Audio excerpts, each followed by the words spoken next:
enti locali sulla scuola, inizio delle lezioni il 14 settembre con tamponi e test per studenti e insegnanti, distanza di 1 metro, ingressi scaglionati. Nuova ordinanza del Veneto, i mezzi pubblici potranno viaggiare al massimo della capienza, tassativo l'obbligo di mascherina, pena maximulta, via libera sport di squadra, processioni, saune, ippodromi. Domani mattina un appuntamento da non perdere durante la nostra edizione straordinaria, una lunga intervista in esclusiva nella quale il governatore Luca Zaia ripercorrerà 4 mesi di battaglia contro il Covid. L'appello del mondo scientifico alla politica, investite nella ricerca, ora più che mai, occasione, la visita del Presidente del Senato ai laboratori dell'Istituto Veneto di Medicina Molecolare. Un diario per raccontare la propria vita alla mamma che non c'è più, la commovente idea di Fabio Boscolo e dei suoi figli per ricordare la quarantenne di Casale morta nel tragico incidente in Trentino, domani i funerali. 500.000 di presenze lo scorso fine settimana sulla spiaggia di Jesolo, ma non basterà evitare la chiusura di locali storici come il Muretto e il Vaniglia ed è scontro sull'ordinanza anti-alcol. Tutto pronto a Padova, torna il Pride Village anche se dovrà rispettare un dettagliato piano sanitario. Si comincia il 1° luglio. Buonasera e ben ritrovati con l'edizione regionale dei telegiornali di Antenna 3. Dunque in primo piano l'accordo raggiunto in conferenza Stato-Regioni per il nuovo anno scolastico. Al via il 14 settembre approvate le linee guida. Anche in Veneto la campanella suonerà a settembre, il 14, screening e test a campione per tutti, professori, studenti e operatori della scuola, riduzione della distanza interpersonale e pari a 1 metro tra le rime buccali, cioè tra testa e testa dei ragazzi e non più tra banco e banco, fondamentale per capire di quante aule si avrà bisogno. Per l'uso della mascherina o meno si dovrà attendere fino a agosto, primi di settembre, per valutare il da farsi in base al quadro epidemiologico che si registrerà allora. Alcune cose devono essere chiarite subito, che la mascherina non sarà obbligatoria, si vedrà a ridosso dell'inizio dell'anno scolastico quale sarà la situazione. Abbiamo chiarito che si rientrerà a scuola il 14 di settembre, anche se noi continuiamo a dire che i seggi dovrebbero essere fuori dalle scuole. E poi c'è la questione del personale docente ATA, qui in Veneto con la carenza di una carica di oltre 2.000 persone. E poi ovviamente l'appello, siamo in carenza di organici, sono 900 i docenti che mancano e sono 1.200 i lavoratori del personale amministrativo e ausiliario e quindi è chiaro che il Veneto ha una carenza importante. Il testo del piano scuola 2020-2021 pronto in conferenza Stato-Regioni per la firma e frutto di una trattativa protrattasi per giorni con l'epilogo dello scontro tra regioni di meno di 24 ore fa. Un piano scuola arrivato tardissimo perché siamo a fine giugno, bocciato da tutti perché è considerato inattuabile, inapplicabile. Io l'ho fatto leggere a sindaci che sono anche insegnanti, ma tanti docenti mi hanno scritto dicendo così non si può tornare a scuola. Allora le regioni per senso di responsabilità non si sono limitate, non ci siamo limitati a bocciarlo e basta, anche se lo meriterebbe, abbiamo lavorato su questo. Intanto oggi il Presidente Zaia ha presentato la nuova ordinanza in vigore dalla mezzanotte. Mezzi pubblici potranno viaggiare al massimo della capienza di omologazione. Tassativo poi l'obbligo della mascherina a bordo. Il provvedimento va a regolare anche sport di squadra, giornali nei bar e processioni. E la BC, se in auto posso andare con degli estranei con la mascherina, non capisco perché in autobus non lo possa fare. Ovvio che va portata la mascherina. Quello che per Zaia è l'ABC ora è diventato ordinanza. Dalla mezzanotte entrano in vigore le nuove regole del trasporto pubblico locale annunciate a inizio settimana, ora sono realtà. Non si andrà quindi a incidere sulla capienza dei mezzi, ma attenzione, l'obbligo a portare la mascherina a bordo sarà tassativo. Obbligo vuol dire che è obbligo, non che si eviti di stare lì a contestare ma la mascherina, ma Zaia in pullman, in vaporetto e in qualsiasi mezzo di trasporto ci vuole treno, ci vuole la mascherina, ma non come dotazione, bisogna indossarla dal momento in cui si sale al momento in cui si scende. La vigilanza sarà affidata al personale di bordo che potrà staccare multe dai 400 ai 1.000 euro, mascherina quindi di rigore ma anche buona educazione. Attenzione che non potete mettermi i piedi sul sedile di fronte a voi per stendere le gambe o far pedicure durante il viaggio, non funziona così. Il provvedimento arriva nel giorno in cui sempre la Giunta ha approvato un riparto di 41 milioni di euro di risorse risorse dallo Stato per il rinnovo dei mezzi. Altra partita, quella del rimborso degli abbonamenti in pieno lockdown. Chiusura scuole, chiusura aziende, eccetera, gli abbonamenti verranno rimborsati. Stiamo definendo i criteri, perché a livello nazionale li stanno definendo. Non solo trasporti, nell'ordinanza si vanno a regolare processioni e cortei, ma anche gli sport di squadra. Anche qui prevalgono le regole del buon senso. Non c'è da andare col metro a fare rugby piuttosto che a giocare a calcetto, a calcio. Si fa come tutte le altre attività nel rispetto del prossimo, quindi se hai la febbre o hai la tosse stai a casa. Nessun via libera al momento al gioco delle carte. Sulle carte c'è molta ritrosia, che per noi è identità pura, cioè il gioco delle carte. Arriveranno anche quelle, ma non adesso. Via libera invece per i giornali nei pubblici esercizi. Ragazzi, comprate i giornali, comprate le riviste, distribuitele in bar, dalla parrucchiera, dal barbiere, dall'estetista, insomma da tutti i posti dove c'è una sala d'aspetto. Ok ai negozi negli ospedali, agli ippodromi, ancora stop per i bagni turchi, ma sì alle saune. Saune aperte al pubblico. Certo, 80-90 gradi, coppa tutto. Intanto domani un appuntamento da non perdere all'interno della nostra edizione straordinaria del mattino, una lunga intervista in esclusiva con Antenna 3 Rete Veneta, nella quale il governatore Luca Zaia ripercorrerà 4 mesi di battaglia contro il coronavirus, dalla paura iniziale al piano di guerra per contenere il virus, le conferenze stampa quotidiane, il filo diretto con i cittadini, le storie, ma spazio anche all'autonomia congelata e percorso da riprendere il prima possibile. Uno Zaia dunque a tutto campo domani da non perdere, come detto, all'interno della nostra edizione straordinaria del mattino, che inizia come sempre alle 11:30. Continuiamo a parlare di politica con la corsa alle elezioni regionali. Domani al via ufficialmente la campagna elettorale del Movimento 5 Stelle per sostenere Enrico Cappelletti nella corsa contro Zaia e Lorenzoni. La corsa prende forma verso le regionali di settembre e se il centrodestra cerca di non naufragare nel mare dell'autonomia con lo scontro Lega-Fratelli d'Italia che vive di scossoni e riappacificazioni di ora in ora, gli avversari di Zaia partono da un punto certo. Loro, l'alleanza, seppure l'hanno cercata nei mesi scorsi, non l'hanno mai trovata. E così, se il centro-sinistra di Arturo Lorenzoni ha già cominciato a muovere i primi passi, domani parte ufficialmente la campagna elettorale del Movimento 5 Stelle per sostenere Enrico Cappelletti. A supportarlo alla partenza niente meno che un ministro, il titolare veneto del Dicastero dei rapporti con il Parlamento, che lancia Cappelletti come una ventata di novità. Si presenta per poter dare una visione nuova, una visione innovativa al Veneto, costruita sui grandi temi dell'innovazione tecnologica, del digitale, come è diciamo nelle corde del Movimento 5 Stelle, e poi con la grande sfida per la green economy. Un Movimento 5 Stelle impegnato a Roma con la bufera dello stop ai vitalizi agli ex parlamentari, un fulmine a ciel sereno al quale i pentastellati reagiscono con rabbia e con un annunciato ricorso in Senato. Ma lo sguardo volge al Veneto e qui il caso resta l'autonomia congelata. D'Incara assicura, non ci saranno problemi. E oggi sono ministro e portiamo avanti questa iniziativa attraverso una legge quadro con Francesco Boccia. Siamo il governo che, insomma, quello precedente in cui eravamo con la Lega non avevamo fatto praticamente nulla, eravamo arrivati a un punto fermo. In questo governo invece vogliamo fare una legge quadro, parlare con le regioni, avere un sistema che ci permetta di rispondere anche ad altre regioni quando vorranno fare un processo di autonomia, magari alcune invece non saranno interessate. E poi alla politica arriva l'appello da parte del mondo scientifico che chiede di investire nella ricerca ora più che mai. In visita ai laboratori del VIM di Padova la Presidente del Senato Casellati, che promette un sostegno maggiore proprio alla ricerca.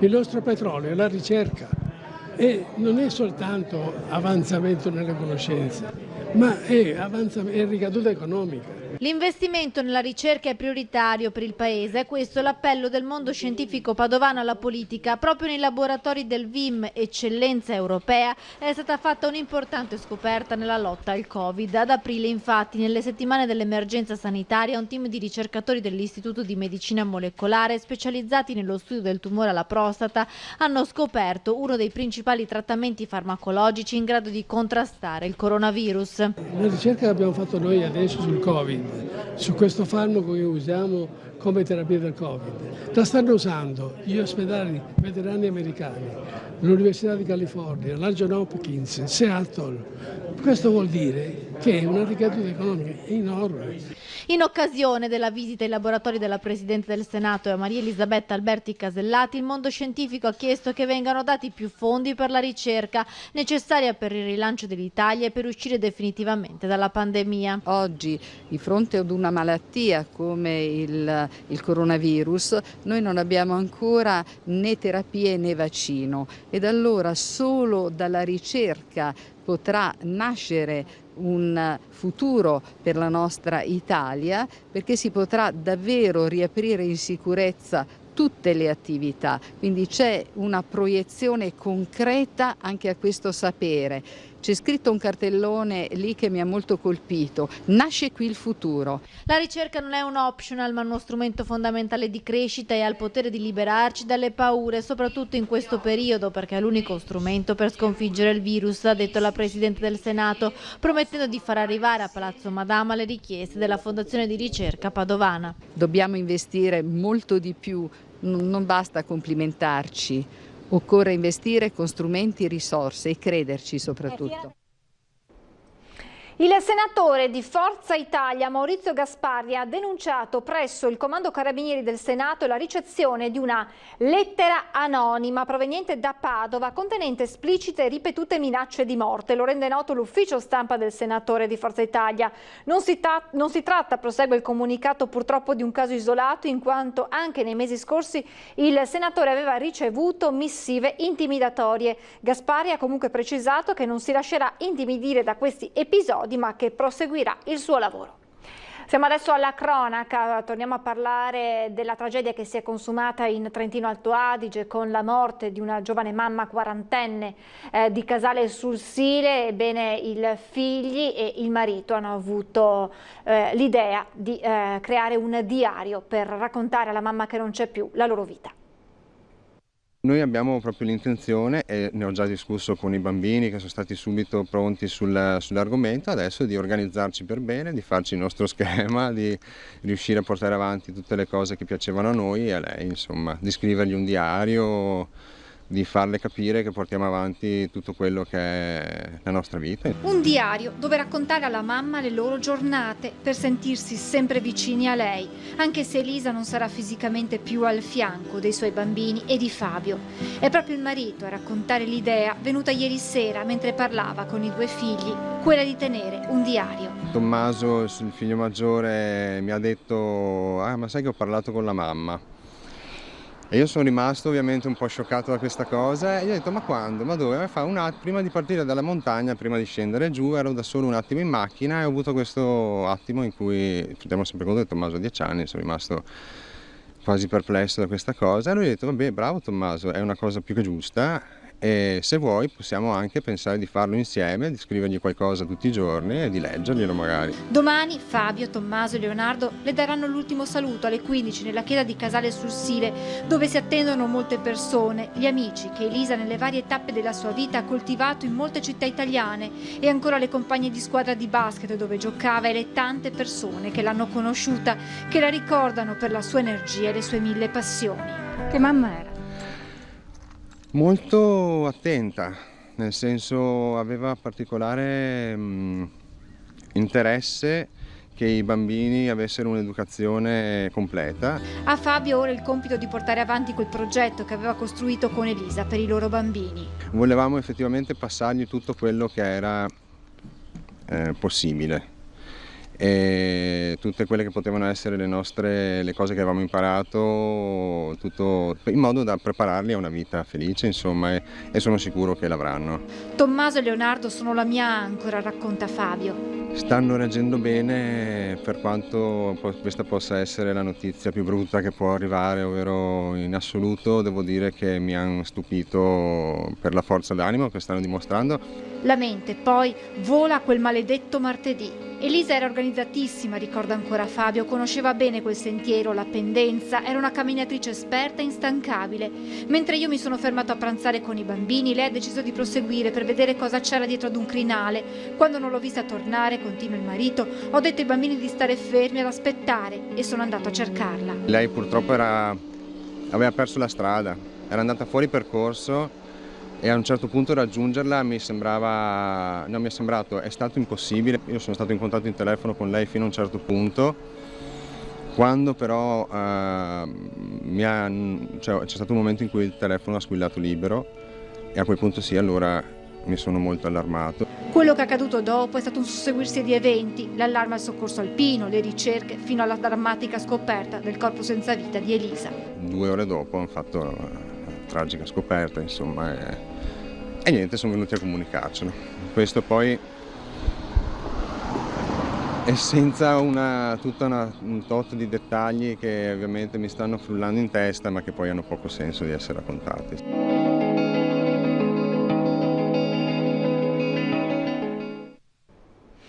500.000 di presenze lo scorso fine settimana sulla spiaggia di Jesolo. È entrata nel pieno la stagione estiva, che sarà però segnata dalla chiusura a causa Covid di locali storici.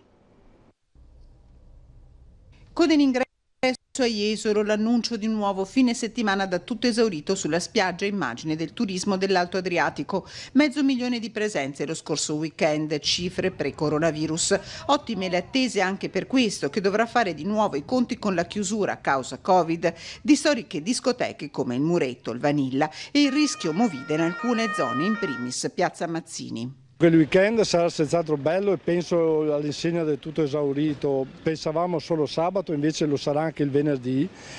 E poi si somma a questo il pendolarismo, che è la cosa più difficile, perché controllare in spiaggia flussi di gente di questo tipo diventa veramente difficile. La gestione dei flussi, il rispetto delle regole in spiaggia, di giorno nei locali, nelle piazze di notte. La rissa tra giovanissimi di sabato scorso ha lasciato il segno, tanto che il comune di Jesolo ha firmato un'ordinanza anti-alcol che ne vieta il consumo, arenile compreso, dalle 20 alle 6 di ogni sabato, dall'1 di notte, anche nei locali in assenza di steward, creando frizioni con commercianti e gestori dei locali. L'ordinanza è quella che un po' ci ha lasciato i biti, ci ha un po' contrariati, perché francamente venirlo a sapere mezz'ora prima da Facebook, quando poi hai una riunione dopo mezz'ora, gli orari sono un po' stringenti, soprattutto quello dell'1 di notte, però poi si può ovviare con un servizio di steward che garantiscano la tranquillità e il silenzio. E i commercianti che dalle 8 non possono più vendere nessun tipo di alcolico, e qua purtroppo a causa di pochi ci rimettono tutti. Orari che mettono in crisi aziende già provate, ma soprattutto la sensazione che le autorità scarichino su bar e locali il problema sicurezza.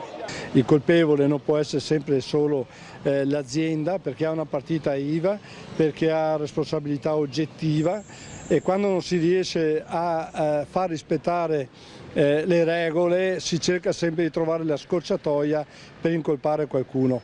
Le persone preposte all'ordine pubblico all'esterno dei nostri locali sicuramente non siamo noi. Ci ritroviamo coinvolti e attori in una fase di ordine pubblico che proprio noi non abbiamo né le competenze per l'esterno, per cui richiamiamo tutte le forze di polizia e lo Stato a prendersi carico dell'ordine pubblico esterno, perché quei fatti sono successi all'esterno e non all'interno dei nostri locali. Dal comune di Jesolo massima disponibilità al dialogo. Credo che nel maggior parte dei casi, e noi vorremmo che fosse sempre così, una buona collaborazione, ci sia stata e continui ad esserci. Insomma, vi siederete intorno a un tavolo per parlarne? Assolutamente sì.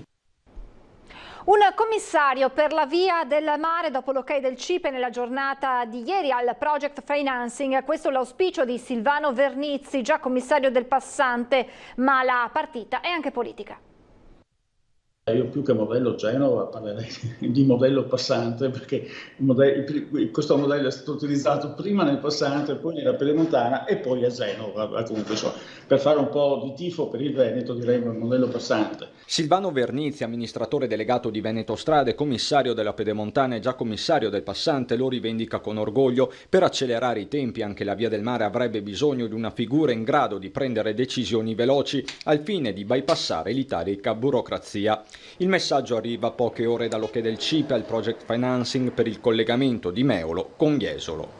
È un grande passo in avanti perché vuol dire che riprende l'attività del project appunto di realizzazione della cosiddetta Meolo-Jesolo, cioè di una nuova viabilità autostradale verso il mare, verso Jesolo. Jesolo che dalla mattinata, come raccontano queste immagini, è stato preso d'assalto, code dal sapore ferragostano che se da un lato fanno respirare gli operatori, dall'altro ripropongono i vecchi nodi della viabilità. E la partita è anche politica, con i consiglieri Dem Bruno Pigozzo e Francesca Zottis che chiedono alla giunta Zaia di dimostrare la sostenibilità di un progetto datato 13 anni. Pressing anche del senatore Ferrazzi che chiede la convocazione della conferenza dei sindaci per la stesura di un masterplan. I ristoratori bassanesi e vicentini portano l'eccellenza del territorio alla conferenza stampa di Zaia e riportano l'attenzione su un settore in grave difficoltà. Baccalà, asparagi e trota del Brenta, per non parlare di tutto il resto. Le eccellenze gastronomiche bassanesi e vicentine sbarcano a Marghera per portare all'attenzione del Veneto, a margine della quotidiana conferenza stampa di Luca Zaia, il loro scrigno di bontà. Abbiamo portato i piatti principe della stagione, quindi gli asparagi di Bassano, abbiamo portato la trota del Brenta, abbiamo portato anche il baccalà alla vicentina, che insomma è il piatto per eccellenza d'eco della provincia, e tante altre cose in degustazione. Perché oggi? Perché è finita la stagione degli asparagi ed era un riferimento importante per l'economia enogastronomica bassanese. Quest'anno purtroppo è stata una stagione molto negativa. Quel che manca dal punto di vista dei ristoratori vicentini e bassanesi è la convivialità, il gusto dello stare assieme che contraddistingue da sempre la tradizione culinaria veneta. Oggi purtroppo manca la convivialità, che è l'elemento per cui la gente va fuori a mangiare.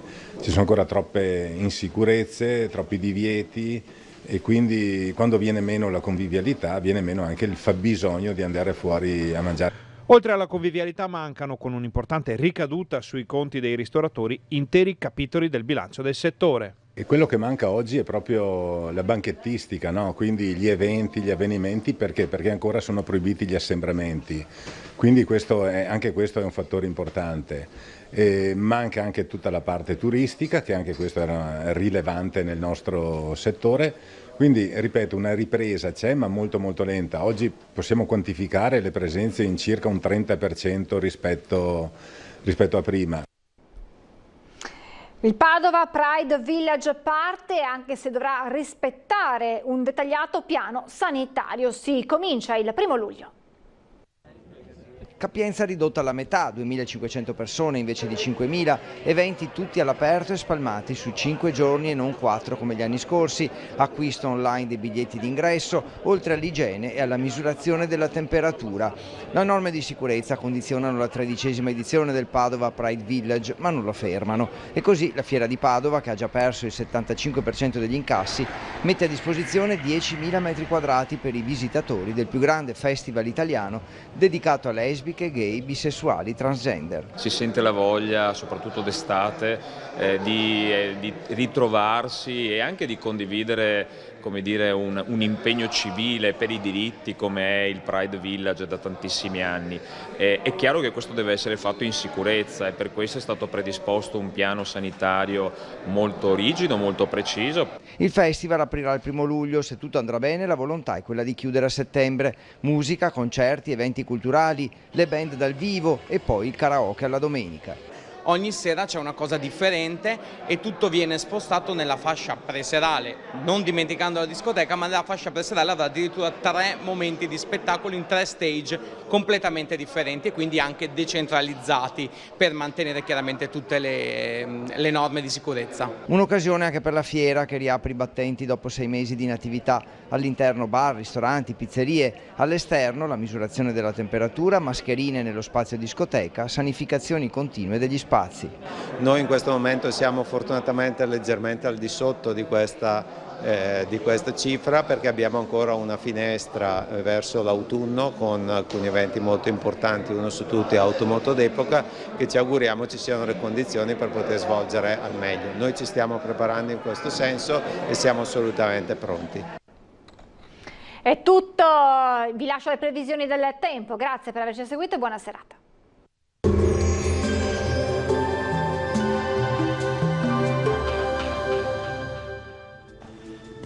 Bentrovati al meteo.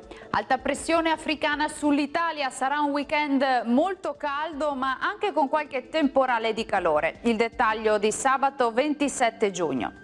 Sul Veneto avremo un ampio soleggiamento, su tutti i settori il cielo sarà sereno o al massimo poco nuvoloso. Instabilità solo occasionale con isolati acquazzoni sui rilievi alpini che come sappiamo potrebbero localmente portarsi fino in pianura. Temperature via via più calde, minime fino a 21 gradi, valori massimi compresi invece tra i 27 e i 32 gradi all'incirca.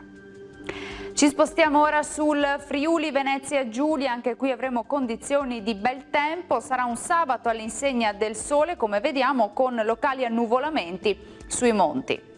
Temperature minime tra i 18 e i 21 gradi, valori massimi invece tra i 28 e i 29 all'incirca. Poche novità sul Trentino Alto Adige con tanto sole dappertutto, solo con qualche precipitazione sparsa durante le ore pomeridiane. Temperature minime sui 18 gradi, valori massimi sui 30-31 all'incirca. Dal meteo di Antena 3 per ora è tutto, grazie per l'attenzione, arrivederci.